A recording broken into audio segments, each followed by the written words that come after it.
What's up, YouTube? Today's video, I'm going to be helping try to get you started with your very first Funko. So this is all about creating a concept and planning out how you want to create your Funko. So I got a DM from someone on Instagram saying that they want to create their favorite character from one of their favorite TV shows, but they didn't know where to start. So for this video, I'm going to kind of just walk you through the thought process for when I go to make a custom. So maybe that will help you get a better start when creating a Funko. If you're wanting to create a favorite character from a book, a game, movie, show, whatever, but you just don't know how to get started, this one's for you guys. So I got a few examples here of characters that I created recently, and different things that went into some of these. So, starting with Andy here, she came from a book series. I don't want to spoil anything, but this is from the sequel to Laura Pohl's The Last 8. So this is a character's transformation in the sequel, the first 7. So in the beginning, Andy's just a character who there's not really a lot to say about her. She wears glasses. You get a lot of her personality and stuff, but you don't get a lot about her looks. She's not even a main character, but I chose her for the Funko because one scene in the second book just really stuck out to me, and I loved it. Like, she touches something and her skin changes colors and goes all galaxy, and I thought that was super cool. So immediately I knew that she wore glasses, and I just need to find a Funko with like medium hair that can have glasses on, and I was just going to give her a funky galaxy paint job. And I think it turned out really well. I tweeted out to the author. She thought it was super cool, spot on for the scene. So it was really cool. So, you know, it doesn't have to be anything that other people would look at and know exactly who it is, but a specific scene that happens in a show or a book, something that really stands out to you. Like I said, this isn't even what Andy looks like in book 1, and it's just moments of book 2. But it's the scene that I really want to capture for my custom Funko. Great series, definitely check it out. I'll put it down in the description if you're a reader and you like sci-fi stuff. For Larry and Rita, these are characters from the Doom Patrol. I created these from Doom Patrol Season 1. Season 2 is currently out on HBO Max and the DC Universe streaming app. Super funny show. I love it. The characters are fantastic. And I took 2 totally different approaches with these characters. So with Larry here, obviously he's very noticeable in the way that he looks because he's wearing like bandages and goggles. He has a very distinct outfit. So right away, I knew I could sculpt details over a Funko Pop with polymer clay. I'm going to link some of my polymer clay tutorials in the description below as well if you want to know how to get started there, because you do want to do more advanced customizing, or you can't find pops to give you the look that you want, so you have to make it yourself. So this is fully sculpted over an existing Funko. I sculpted boots on him. I sculpted like the little fur pieces on his jacket. I sculpted a turtleneck. You really can't tell, but yeah. Of course, the bandages, the goggles, everything like that. I sculpted him a little microphone, and that was the subtle touch where I took it from the inspiration from an episode. So my favorite episode with him was Danny Patrol, and he's on stage and he's singing and he transforms and he's out of his bandages. He's looking all, he's looking great in a nice, tux or whatever. And it's a really cool moment for him. But I wanted to sculpt him in the bandages, like right, prior to him transforming in that episode. So yeah, the Danny Patrol episode, I gave him a little microphone. So that's a subtle nod to the specific episode I love, while giving him the most recognizable style for his Funko. But for Rita here, she wore different outfits throughout season 1. I could have done something really cool with the sculpting, the transformation. She's kind of like this elastic woman. She can like stretch out her limbs and stuff like that, like a Mr. Fantastic type, but she can also lose control and turn all like blobby and crazy. And I might still do that in the future, do something a little more different, but for this one I want to keep it simple. She's also an actress, and I just wanted a really simple classic look for her.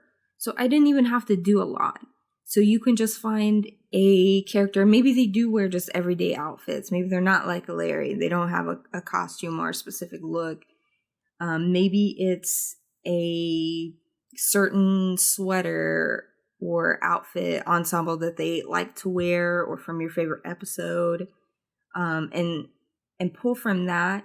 I can't remember the episode. It might have been Ezekiel Patrol, where she's got the red heels, she's got a black skirt on with white stripes and like a off-white like top, like sweater.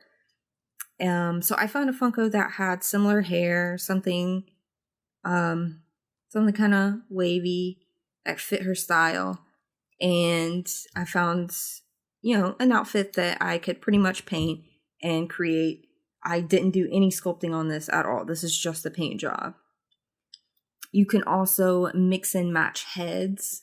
Like for Andy,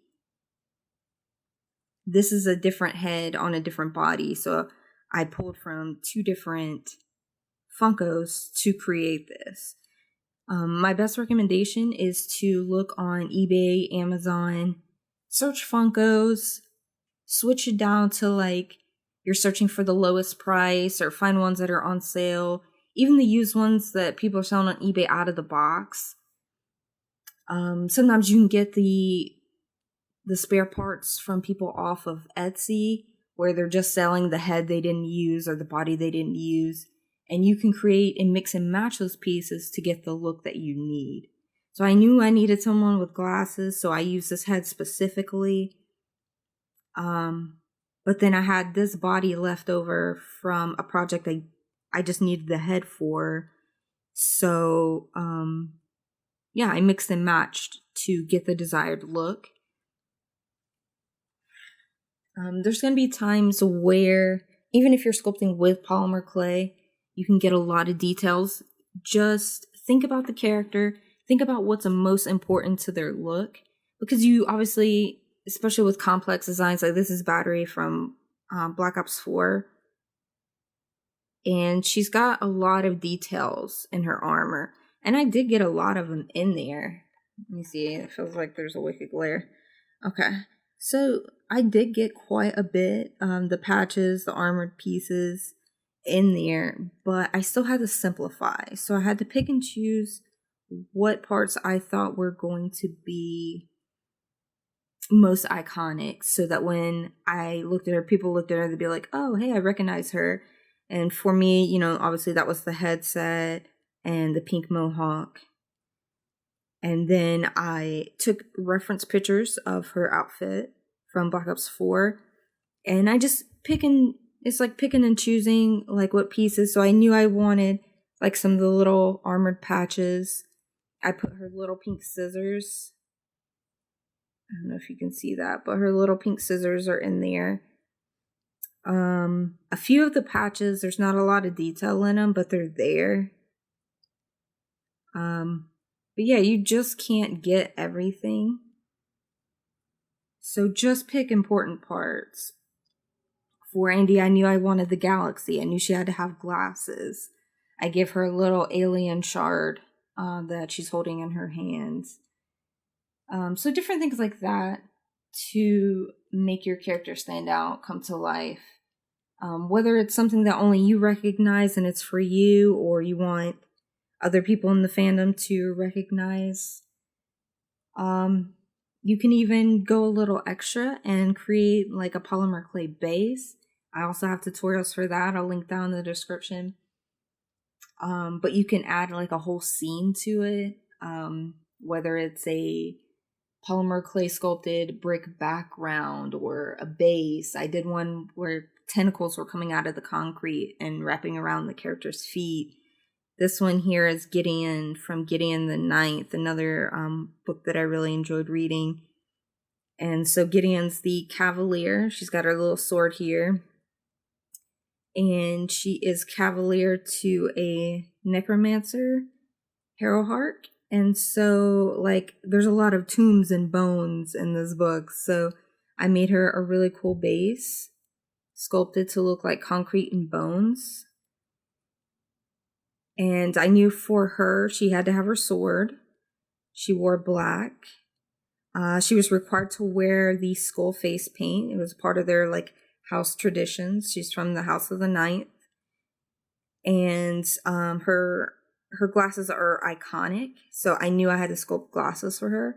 I couldn't find exactly what I needed for that, so I picked a head that had a funky short hairstyle like she has on the book cover, and I sculpted the glasses over top. And then I kind of pick and pulled apart a Star Wars character that was like a lightsaber that someone was holding, and I pulled off pieces, the extra accessories and stuff that I didn't need, and sculpted a slightly different outfit to fit and kind of match what's on the book cover. I might pop that up on the screen too, so you can kind of see how I matched it up with the cover. And I think it turned out really well. So you can go and you can be a little extra with it, or it can be something simple as like Rita's outfit from a specific episode. So yeah, it doesn't have to be anything complicated. And I really do spend just like a lot of time on like eBay and Etsy and Amazon looking at cheap Funkos. Sometimes you can get them on sale for like $5 or $6, $8 free shipping. Just look for specific hairstyles and body types and poses. Like I specifically like this pose when I saw the character with the lightsaber, the way they were posed. I knew I could cut it and make it work for Gideon. Just keep everything that you don't use for your first project. Like I said, this is a mix and match of things here.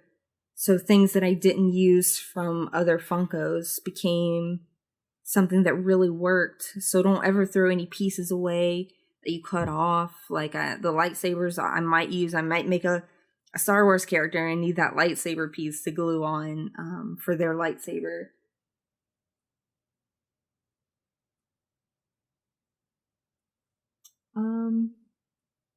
So yeah, I think that pretty much covers it. If you have any more questions or want me to go in depth with any other topics like this, feel free to let me know in the comments below. I try to answer all the questions and come out with new videos that can be of help to you guys.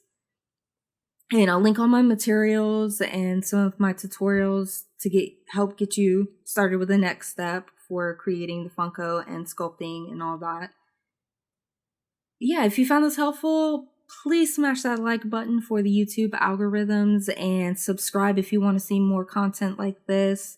I'm always putting out time-lapse creations, tutorials, and stuff like that to help get you started. I got a cool piece coming up working on different tools that I use and helpful tips like that. So yeah, thank you for watching, and I'll see you next time. Bye-bye.